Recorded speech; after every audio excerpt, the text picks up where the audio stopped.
time's a charm. Yeah, I tried 2 other times to get this thing done. I tried reading it, but both turned out weird. The first one didn't save my first reading of a little bit of part 2. Didn't read the whole thing, so you will still get my genuine reaction and stuff. Not that that's something you would want. But, yeah. And then the second one, it speed up the footage. And only the first one did that. And if it did, I'm sorry. It's too late to fix that now. That video's edited together.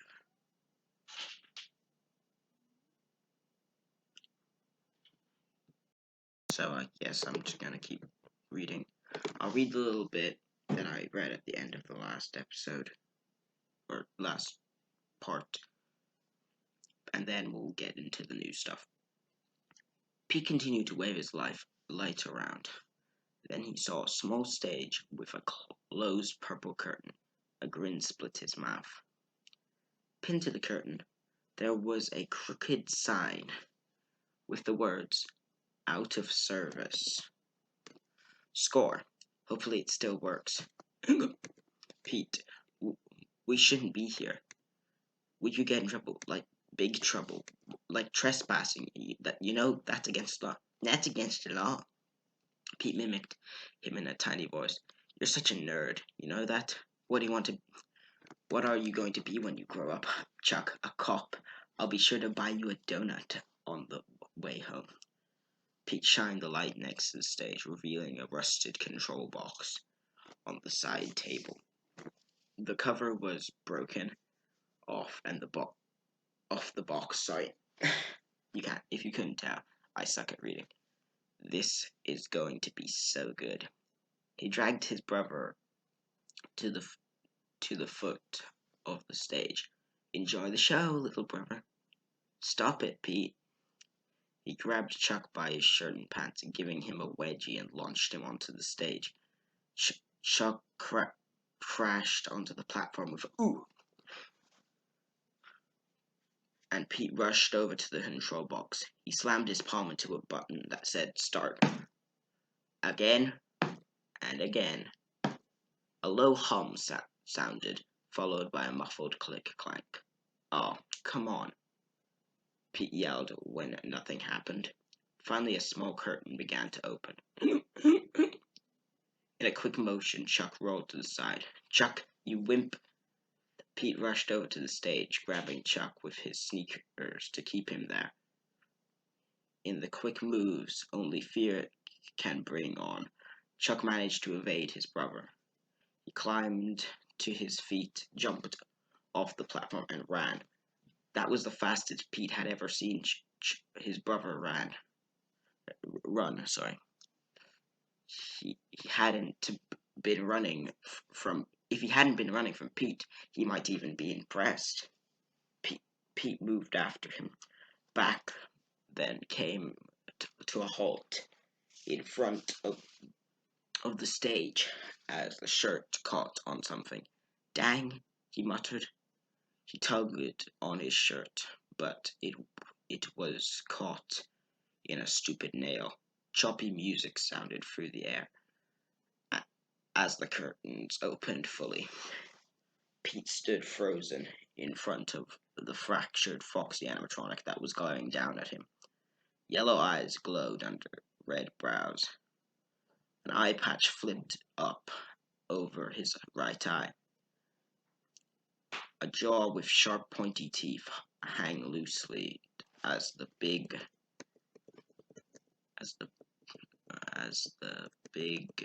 fox began to sing a disjointed song about becoming a pirate. One arm had a hook for a hand, and the other hand was stripped of fur, showing its robotic skeleton. Strange sounds of whirling gears screeched and seemed to echo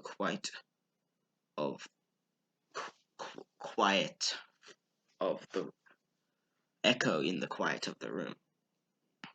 The robot's chest appeared to be ripped open, exposing more of his mechanical body.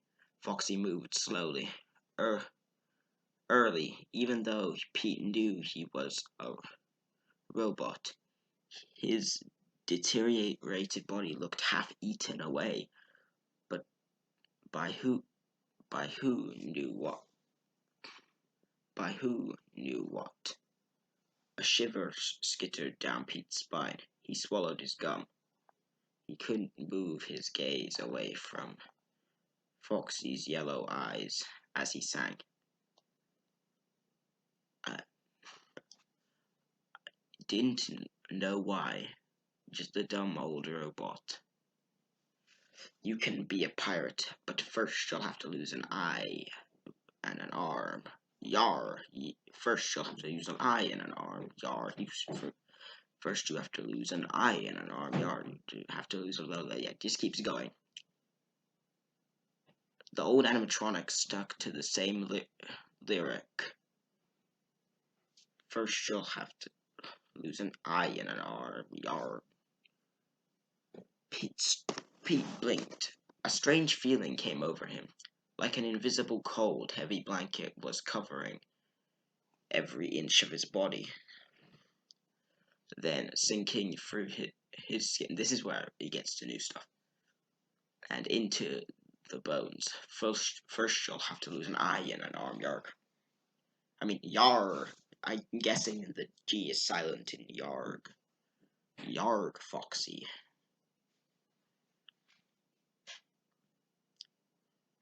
That was like from Lonely Freddy. Yarg, Foxy. I think it's just Yar, Foxy in that case. Anyway. The room grew still with a sudden silence, yet Pete remained standing there in the dark, unmoving. He blinked and looked over, trying to remember where he was. He was in the dark, alone. His pulse scrambled as he stepped back. Then he saw his shirt was caught on a nail, and it all came back to him. He rubbed his eyes, yanked his shirt from the nail, and stormed away from the stage to go find his brother. Dang it, Chuck! Pete watched Chuck suck in a puff of his inhaler. Okay. So, surprised Foxy didn't do anything really there. He just went, you can be a pirate, but first you'll have to lose an eye and an arm.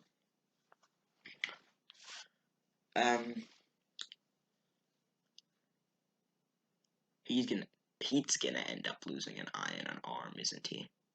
Foxy's gonna yeah. Maybe that's why his eye stabbed his eye and his arm in the dream suit. Maybe that is the future. Maybe that goes back to Foxy, and Foxy attacks him and stuff. Maybe. Anyway, before he sat down at the dinner table, he could tell his little brother's nerves were still shot from when Pete took him to see Foxy the pirate. Chuck eyed Pete across the table and squirmed. Pete didn't know what he was so upset about. The little brat didn't even get to see the best part of the show. He'd run away and stuck closely to his friends until it was time to come home. How was Freddy Fazbear's Pizza, boys? Their mom asked, as he set plates of ham and potatoes in front of them. Fine, Chuck said without looking up from his plate. Yeah, just dandy, Pete muttered, swallowing his potatoes. What? Did something happen? No, nothing, both brothers said together. Pete gave Chuck a warning look. Better not tell. Mum raised her eyebrows as she sat down. Okay, well, I have something exciting to share with you both. I thought it was time for us to do something as a family. And something that was good for the world. Pete bit back words that would likely hurt his mom's feelings. What family? It had been nearly 6 months since Dad left and broken up their family. And when had she become a do-gooder? Ah, something new, something that represents a fresh start for the three of us as a family unit. Sometimes that could give someone else a fresh start too. She pulled out a paper from a folder and turned it toward them. Pete read the bold letters in disbelief. Organ donors.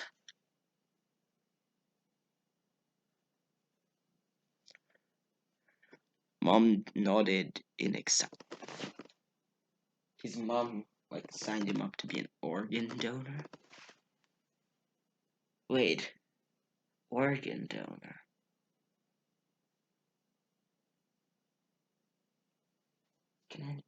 He's gonna end up donating an eye and an arm.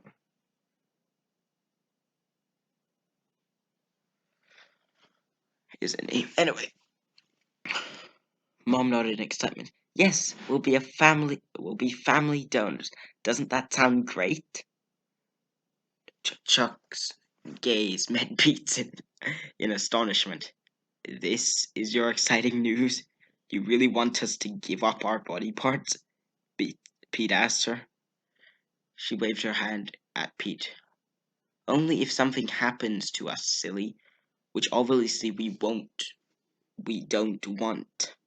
But if it did, we could actually help other people who are sick and are in need of a new heart or a new kidney. We could save someone's life. We'd be heroes. We'd be dead heroes, Chuck said. I like Chuck and Pete. They have super relatable because yeah, it's a relatable story. If you're a boy, especially if you have siblings, you can relate.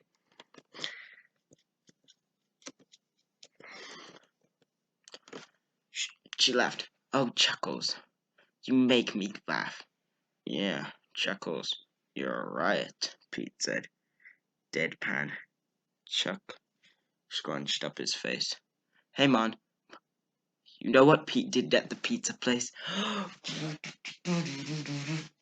Okay, sorry for the sound. Oh, God. Pizza place? Pete narrowed his eyes at Chuck. He knew the little brat couldn't keep his mouth shut. What did he do? He drank way too much soda, Chuck smiled, flashing his railroad tracks. Don't know what that means. Mom sighed. Pete, come on. I told you what soda does to your teeth. Pete just looked back at his mom.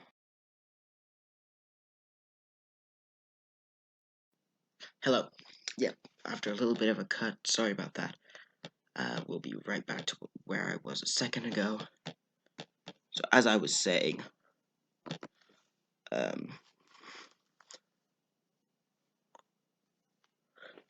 he drank too much, so Chuck smiled, blah, blah, blah, blah, blah. Pete, come on, yeah. Pete looked back at his mom. What was with her lately? Last month she started to see someone who called herself a life coach. Then his mom had started yoga, chopping her long hair off, and gone on some weird juice cleans. She also gathered a bunch of their stuff and given it to. She had also gathered a bunch of their stuff and given it away for charity. Now she wanted to donate their body parts. Here, read the flyer, Pete. Mom said, it'll convince you, for sure. Pete grabbed the paper his mom shoved under his nose. The list of organ donations were pretty long. Bones, hearts, kidneys, or bones, heart, kidney, liver, pancreas, skin, intestine, eyeballs. You can be a pirate, but first you'll have to lose an eye and an arm. Pete flashback to Foxy. He imagined Foxy suddenly walking off stage and start and stalking towards him with the big sharp hook, mechanical feet stamping across the floor. Pete's mashed potatoes did a slow roll in his stomach. Then he suddenly felt lightheaded. He blinked the image away. What a dumb idea, Mum. Pete, it's not dumb. And it hurts my feelings that you think that. Yeah, Mum was into expressing her feelings lately too. He shoved his chair away from the table and stood up as his face flashed cold, then hot. I'm not doing it, Mom. Pete, I don't want to talk about it. I'm going to bed. Pete walked out to the dining room. Okay. So yeah, I'm not the only one thinking of the connection between the organ donating and Foxy's little song. Okay. What happened? He heard his mom ask. Chuck sighed. Puberty. I feel like I'm gonna finish like this opening and then we'll get to the next part of it. Like this video will be still like a few minutes long, probably like 10 or something, but still. Hurry up, Pete. The next morning, Chuck banged on the bathroom door. Wait, no, is that hanged or banged? I can't think it's banged. Door. Yeah, banged. If Pete didn't get out soon, Chuck would be late for his bus to the Y.J. Jameson Middle School. If he missed the bus, he'd have to ride his bike 5 miles to school, and his mom would freak out over his going on. Anyway, she was paranoid something might happen if Pete wasn't around with him, which he didn't understand since he was almost 12. I'm like 12, 11 and a half, and I've been allowed to walk around on my own for like 11 and a half. Lots of his friends were left by themselves all the time, but not Chuck. Pete always said it was because Chuck was the baby, and their mom couldn't stop thinking of him that way. He heard Pete heave into the toilet. Chuck stepped back and cringed.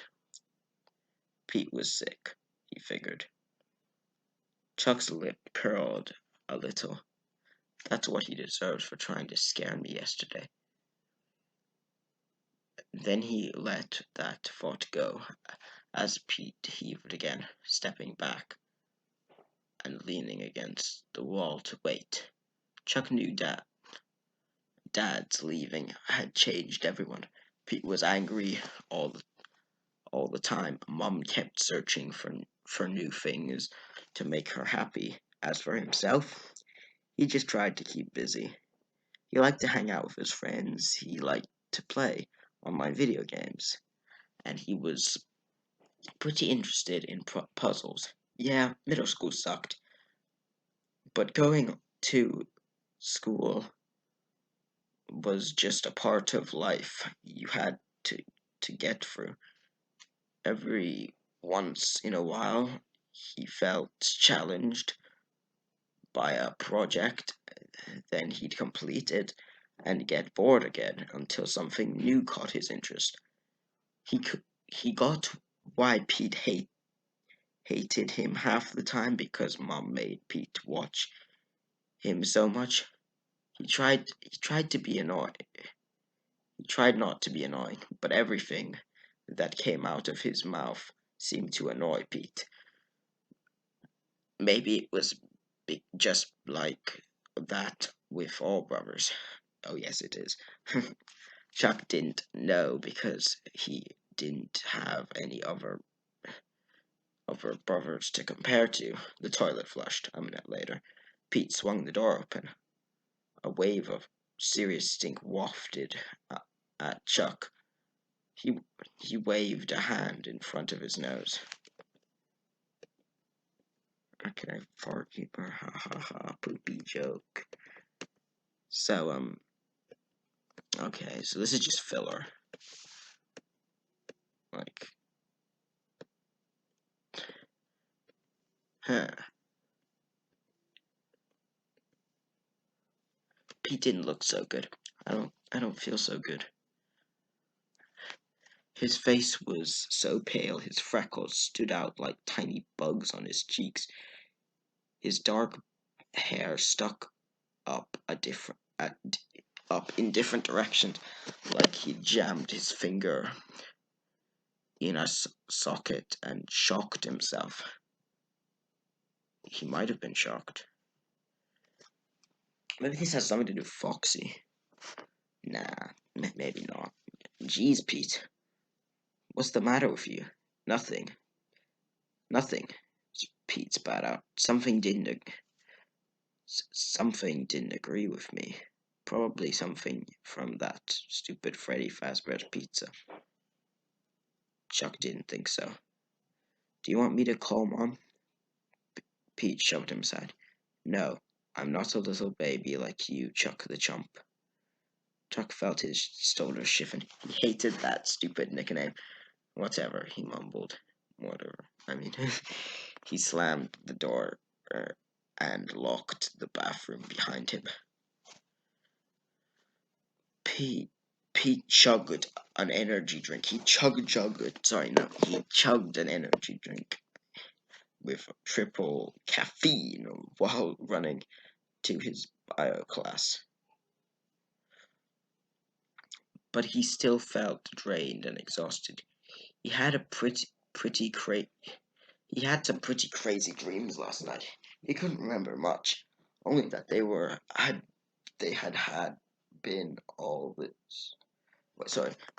only that there had been all this blood.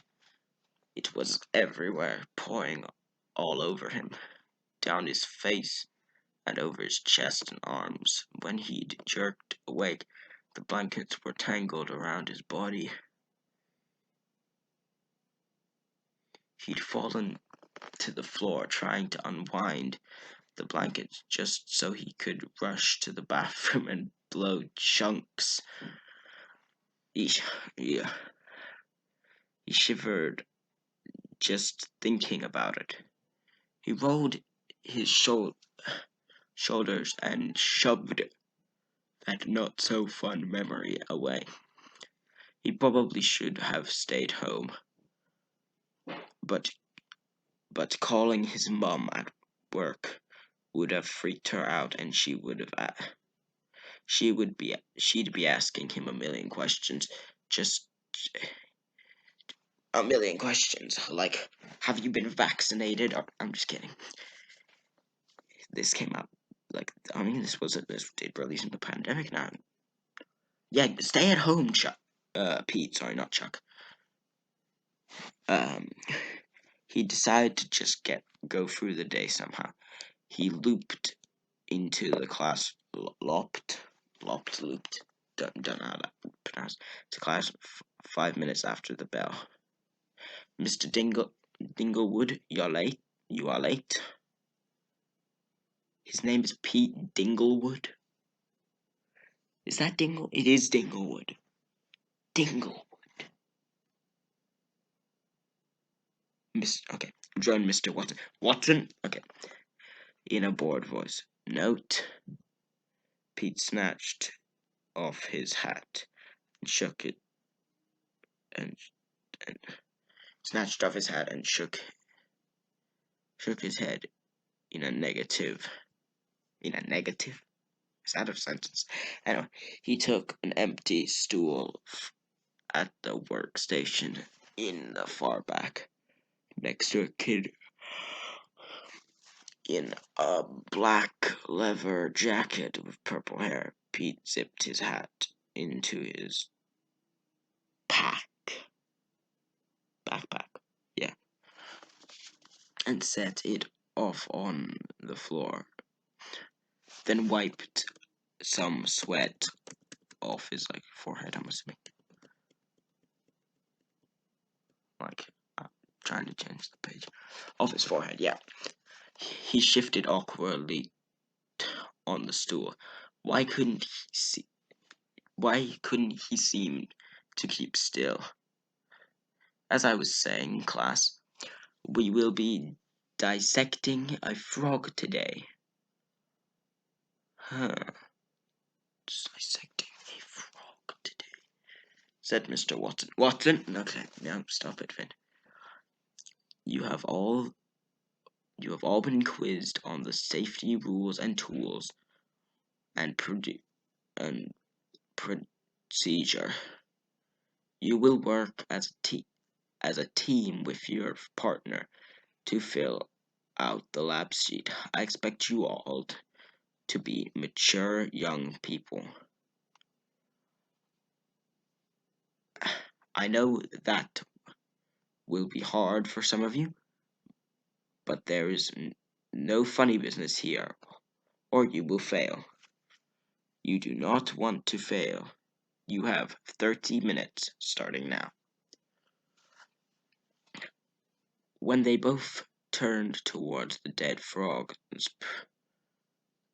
sprawled in front of them, leather jacket guy leaned forward. Dude, what's the matter with you? Pete shook his head. Nothing. Leather jacket guy gave him a yeah, right look.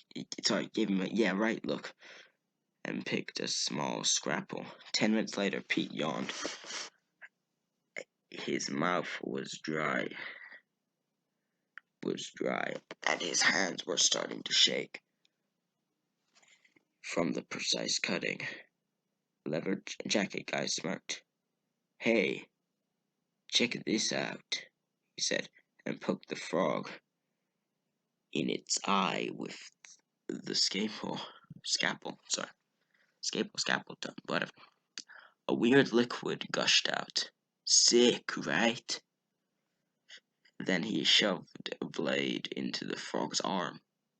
Eye in an arm. Anyway. He picked a tiny hand and waved it at Pete.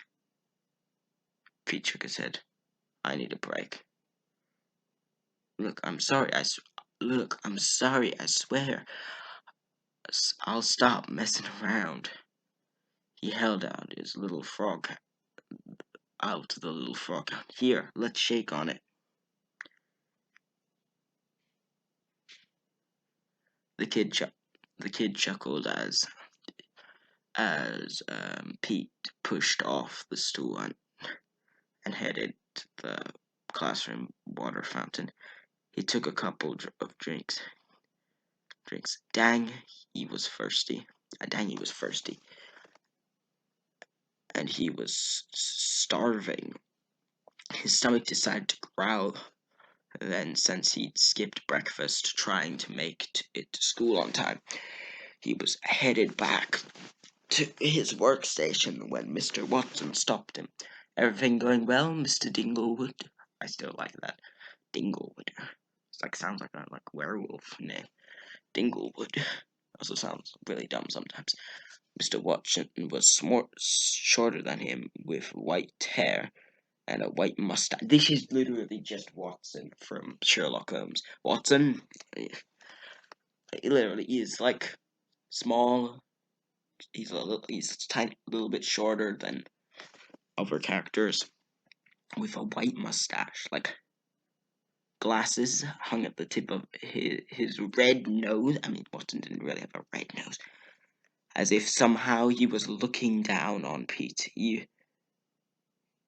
Pete, even though that was physically impossible. Yep, things are fine. Yep, things are fine, Pete blurted.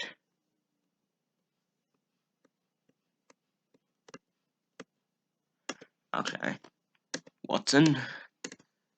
Next page. Please change to the next page. Mr. Watson frowned. Glad to hear it. Now, please return to your dissection lab.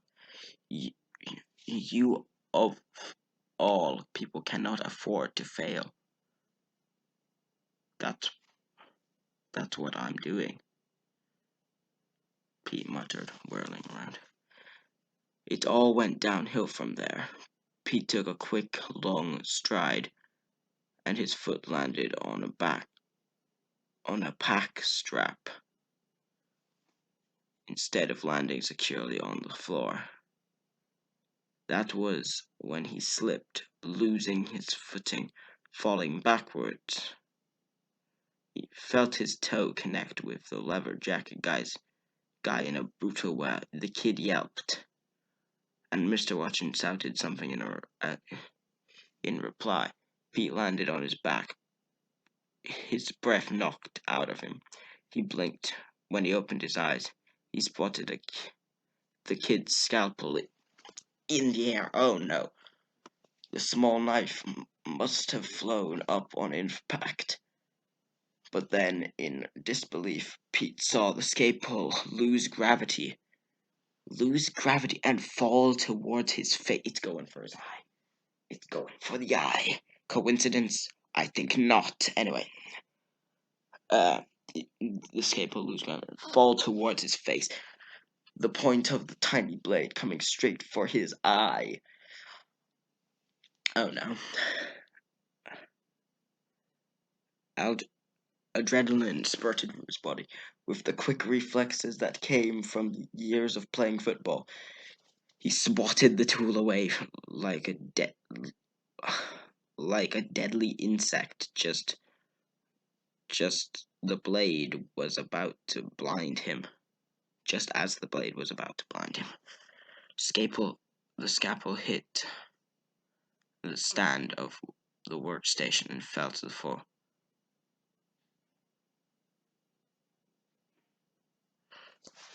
Holy, leather jacket guy hissed. Holy, guy hissed. Dear Lord, Peter, are you all right? Said Mr. Watson, hovering over like a frightened parent. Don't move. I'll call the nurse. Class, stay seated. Nobody move. Emergency procedure, please. Out of the way. The class ignored Mr. Watson and crowded around.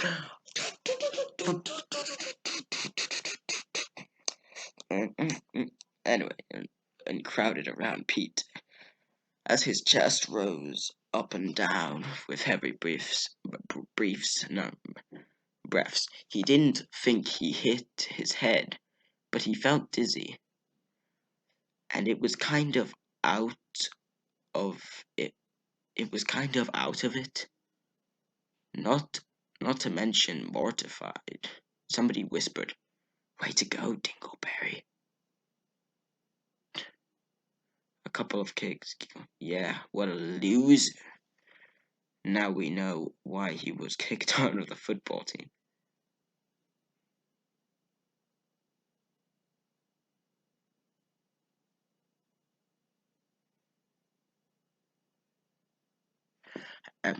Yeah, now I'm reading in my head. So Pete slowly sat up as his face flushed red. Dang, there was no doubt he should have stayed home. Somehow, Pete managed to get through the rest of the school day.